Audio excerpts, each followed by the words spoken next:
Assalamualaikum warahmatullahi wabarakatuh. Selamat pagi Bapak. Perkenalkan nama saya Dr. Anida. Saya sedang bertugas pada pagi hari ini. Kalau boleh tahu saya sedang berbicara dengan Bapak siapa? Bapak Rian. Bapak Rian ya. Saya sambil mencatat Pak ya. Bapak Rian ada keluhan apa datang kemarin Pak? Ini dok, saya ada keluhan nyeri di kanan bawah. Lutut kanan bawah ya. Sebelumnya saya izin menanyakan identitas Bapak ya. Bapak nama lengkapnya Rian siapa? Rian Suyansa. Kemudian usia berapa tahun Pak? 40 tahun. Alamatnya di mana Pak? Di Lobakung ya. Oke, Bapak kesehariannya sibuk apa? Kerja di sawah Pak ya. Bertani.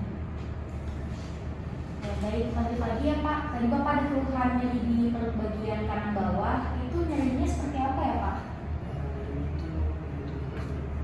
Nyerinya tumpul ya, jadi Bapak tidak bisa mendeskripsikan asalnya dari situ apa bagaimana gitu ya atasnya.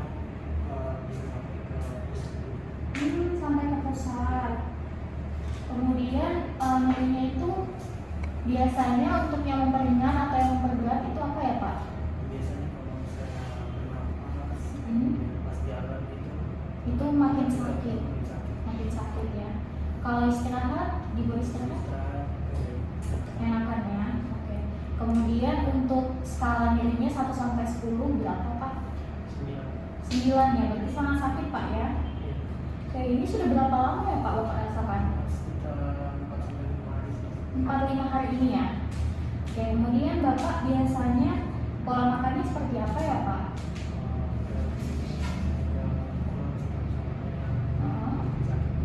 Makin sakit, jadi makannya menurun ya Pak ya. Nafsu makannya turun. Kalau kesehariannya biasanya suka makan yang bagaimana? Mungkin jarang makan sayur atau bagaimana Pak? Saya kan biasa kerja di dalam, saya kadang-kadang bawa itu mie. Oh, mie gitu ya. Biasanya begitu ya. Oke Bapak, ini apakah buang air besarnya lancar Pak? Nggak lancar ya? Ini udah berapa hari ya? Sudah 2 hari ini baru sekali. Oh, 2 hari ini baru sekali ya. Oke, ada keluhan lain mungkin seperti demam, sakit kepala? Saya ada demam, Demam, terus ya. mual muntah. Itu sudah dirasakan berapa lama ya Pak? Mual muntahnya sudah 2 hari. Mual muntah 2 hari. Kalau demam?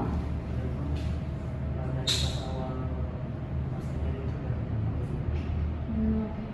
Bapak ini ada keluhan berarti ada demam, mual, muntah, kemudian ada nyeri tadi ya. Itu udah ada dicoba untuk minum obat mungkin dari warung atau mungkin dari apotek Pak? ya saya ada beli obat nyeri. Oh, obat nyeri ya. Nah, kalau Bapak minum obat nyeri itu biasanya itu kan pasti akan reda ya. Biasanya redanya berapa lama Pak? Iya benar. Jadi kalau habis minum obat agak berat, tapi habis itu mungkin sekitar 1-2 jam berikutnya sekitar 1-2 jam lagi timbul lagi ya. Oke. Bapak ini sebelum yang 5 hari Bapak rasakan ini, apakah mungkin bulan-bulan kemarin sudah pernah merasakan gejala serupa Pak? Udah ya. Bulan berapa itu ya Pak? sekitar 3 bulan yang lalu. 3 bulan yang lalu ya. Untuk keluarga apakah ada keluhan serupa juga di rumah? Keluarga nggak ada ya. Untuk mungkin riwayat psikososial Bapak dengan keluarga atau dengan teman-teman apakah baik aja? Baik ya Pak ya. Oke. Baik, mungkin setelah ini saya akan melakukan pemeriksaan fisik, kemudian juga bisa melakukan pemeriksaan penunjang karena kemungkinan untuk dari anamnesis sementara ini saya curiganya Bapak ini mengalami appendicitis atau radang usus buntu Pak ya. Karena tadi melihat dari keluhan Bapak, kemudian juga pernyataan Bapak mengenai pola makan, kemudian BAB dan lain-lain itu Pak ya. Jadi mungkin kita akan melakukan pemeriksaan fisik. Nanti saya akan meminta Bapak untuk melepaskan pakaian bagian atas Bapak, kemudian melonggarkan celana Bapak, kemudian saya mungkin akan meraba dan juga akan melakukan penekanan. Nanti kalau misalnya sakit, Bapak bisa bilang aja langsung ke saya Pak ya. Oke baik. Terima kasih Bapak, mungkin bisa mengarah ke tempat tidur Pak. Terima kasih. Ya. Baik, selanjutnya saya akan melakukan pemeriksaan fisik pada pasien. Sebelumnya saya sudah mencuci tangan menggunakan 6 langkah, kemudian saya sudah meminta pasien untuk berbaring, kemudian kita bisa meminta pasien pasien untuk menekuk bagian lututnya, Pak. Oke, kemudian di sini fungsinya adalah supaya pasiennya itu rileks atau bisa juga dibawa untuk berbicara supaya pada bagian dinding abdomennya tidak mengalami kekakuan. Jadi di sini saya akan melakukan inspeksi terlebih dahulu, yaitu saya akan mengamati pada bagian abdomen Bapak. Di sini saya tidak menemukan adanya tanda peradangan, kemudian pelebaran pembuluh darah, kemudian saya tidak menemukan adanya hipo atau hiperpigmentasi, kemudian saya juga tidak menemukan adanya sicatrix, keloid ataupun stretch marks. Nah, kemudian saya juga tidak melihat adanya kelainan bentuk baik yang cekung ataupun yang cembung. Kemudian saya juga melihat kanan dan kirinya simetris, tidak ditemukan adanya kelainan bentuk. Kemudian selanjutnya saya akan melakukan auskultasi, yaitu di 4 kuadran.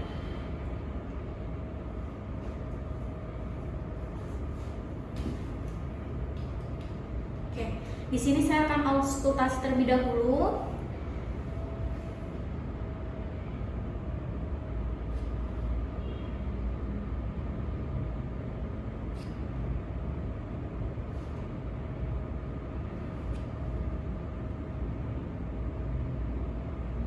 Oke, baik. Nah, di sini saya mendengar adanya bunyi gargle and click. Di sini terdengar sekitar 5-30 kali per menit, yaitu berarti masih dalam batas yang normal, Pak ya. Kemudian saya juga akan melakukan auskultasi menggunakan bel.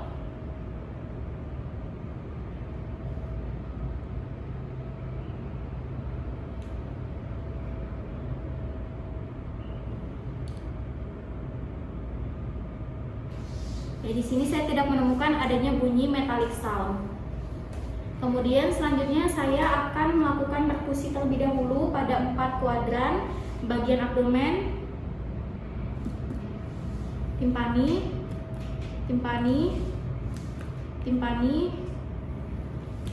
Kalau ada nyeri langsung bilang aja Pak ya, timpani.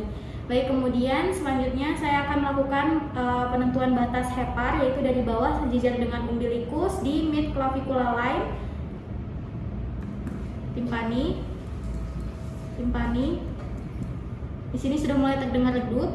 Kemudian untuk batas atasnya bisa sejajar dengan angulus sternalis, kemudian di mid clavicular line. Permisi Pak ya. Sonor, sonor, sonor,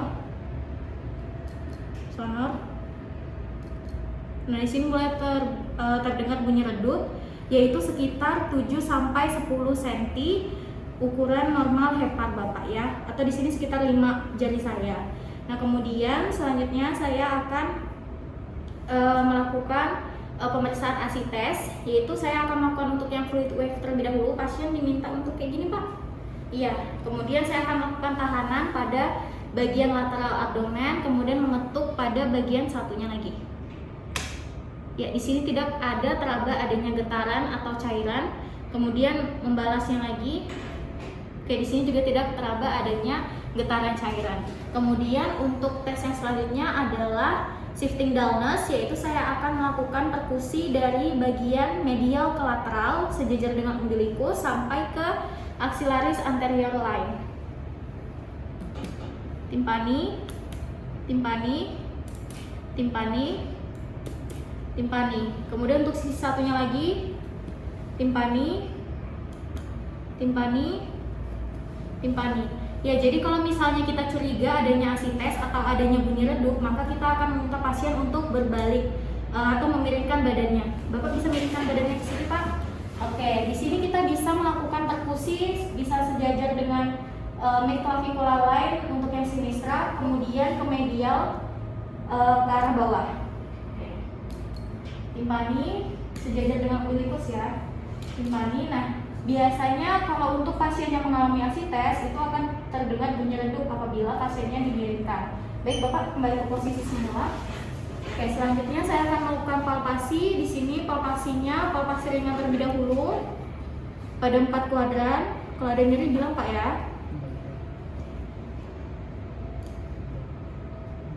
Nyeri ya. Oke, kemudian palpasi dalam.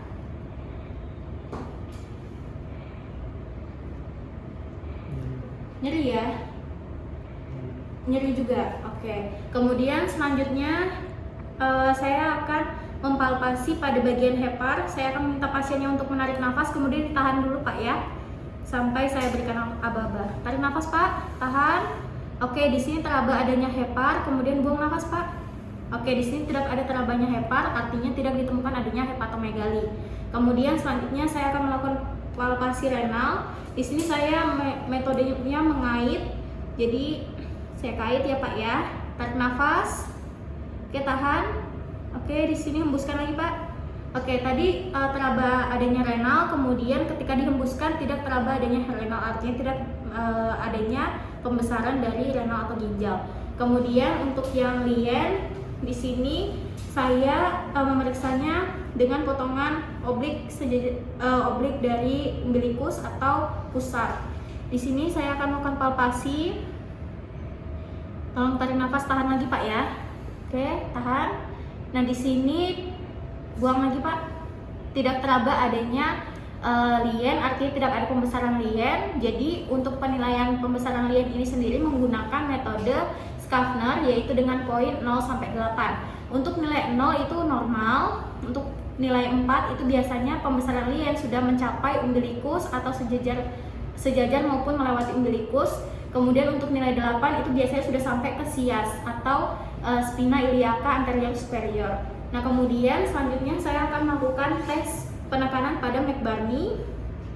Kalau ada nyeri bilang aja Pak ya. Nyeri ya. Oke, kemudian selanjutnya saya akan melakukan penekanan untuk tes yang Rovsing sama Blamberg-Sein di sini, yaitu nyeri tekan dan lepas tekan di bagian kontralateral keluhan pasien. Nyeri ya. Nyeri ya. Oke, baik. Kemudian artinya Rovsing dan juga Blamberg-Sein-nya positif. Kemudian saya minta pasien untuk luruskan kakinya Pak. Oke, kemudian saya akan melakukan pemeriksaan untuk yang SOAS. Di situ ada yang pasif dan juga yang aktif. Untuk yang aktif, di sini saya akan melakukan penahanan pada bagian kaki pasien. Kemudian tolong diangkat Pak kakinya. Ya, usahakan sakit? Sakit banget. Nyeri ya bagian perutnya ya. Oke, kemudian untuk yang aktif, Bapak bisa miring ke, untuk yang pasif, Bapak bisa miring. Oke, di sini saya akan tarik ke belakang. Sakit Pak? Sakit ya. Oke, kemudian untuk tes yang terakhir adalah obturatory sign, yaitu saya akan menekuk pada bagian kaki pasien. Sakit ya? Oke, balas.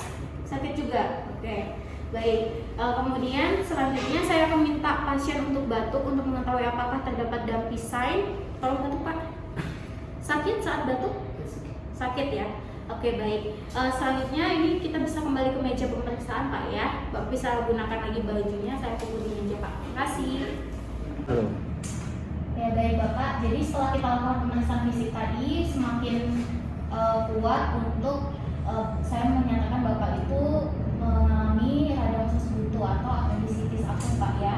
Jadi mungkin untuk penanganan selanjutnya yang paling baik adalah melakukan operasi, karena ditakutkan nantinya akan mengalami pecah dari usus buntu tersebut yang akhirnya akan menginfeksi bagian abdomen yang lainnya Pak ya.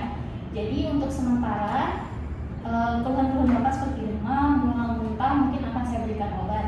Namun Bapak saya minta untuk tidak minum obat anti nyeri, karena dikhawatirkan nanti akan menyamarkan nyeri yang di perut kanan bawah nanti, karena kita akan melakukan operasi kan Pak selanjutnya. Dan juga saya minta Bapak untuk mungkin istirahat, bagaimana yang menurut Bapak itu dapat meringankan keluhan Bapak ya Pak ya. Sampai sini apakah ada yang bertanyakan terlebih dahulu Pak? Sudah cukup ya?